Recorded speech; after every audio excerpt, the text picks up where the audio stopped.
you as leaders, we want you to be growing and taking next steps in your faith. The best way to help others grow and to influence them is to actually be growing yourself.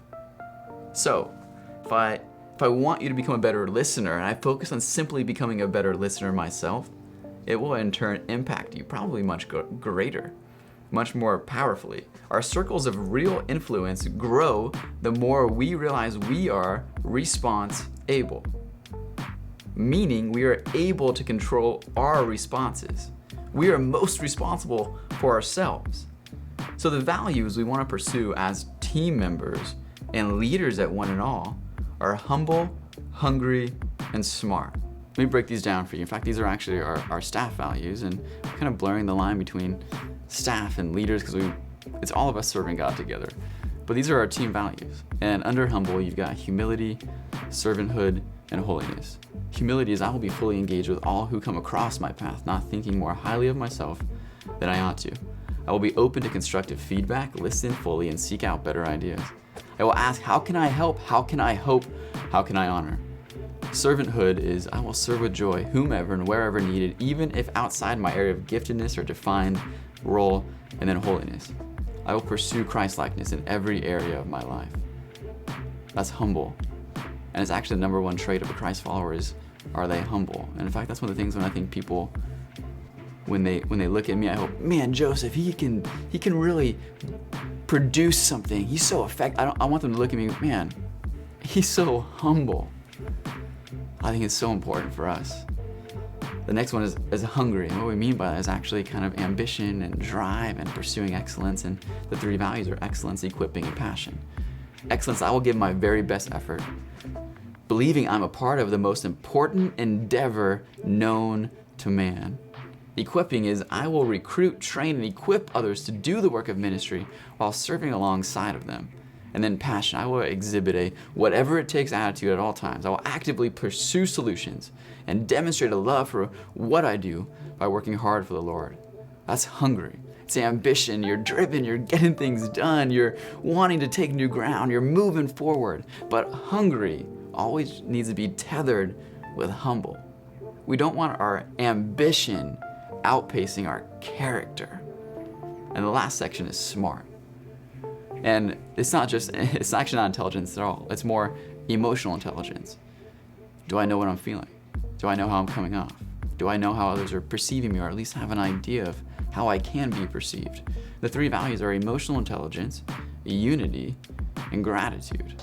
Emotional intelligence, I will be conscious of my own emotions and manage them in a way that is honoring, respectful, and productive to others. I will exercise common sense by saying and doing things that have a positive outcome on those around me.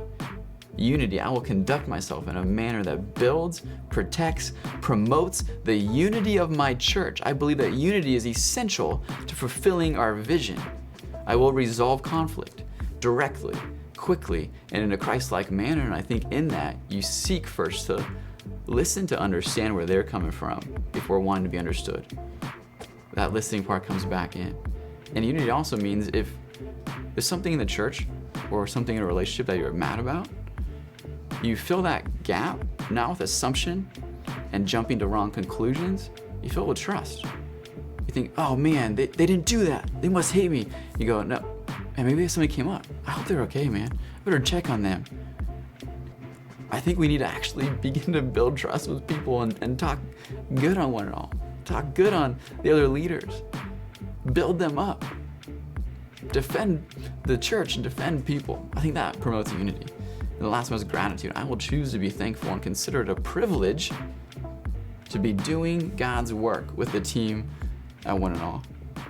Humble, hungry, smart. So typically, all of those values fall under the humble, hungry, smart. Typically, we have one area of these that is lacking. For me personally, I would say my strengths have typically been smart and humble, but at times hungry can be lacking. There've also been times where I've been hungry, but not humble or smart, and my ambition did outpace my character, and I hurt people.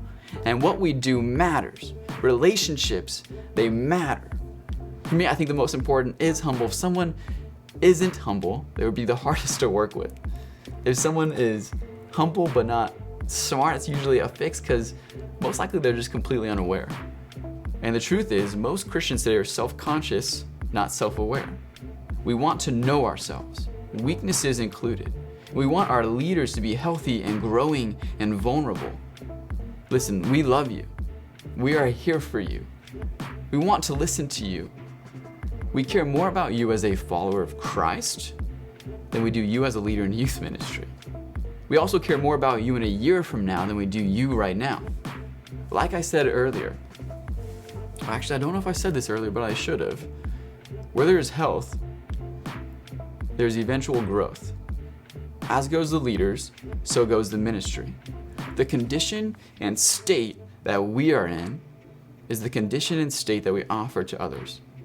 Which means that if you're growing, the students will be. And that's probably scary. It scares me. But let me say this. It's not about arriving at a state of healthiness. It's about the continual journey of getting healthier, being healthier. It's not about an actual goal. Continually being healthier and growing is the goal. It's about the journey and the process. We're never going to be perfect.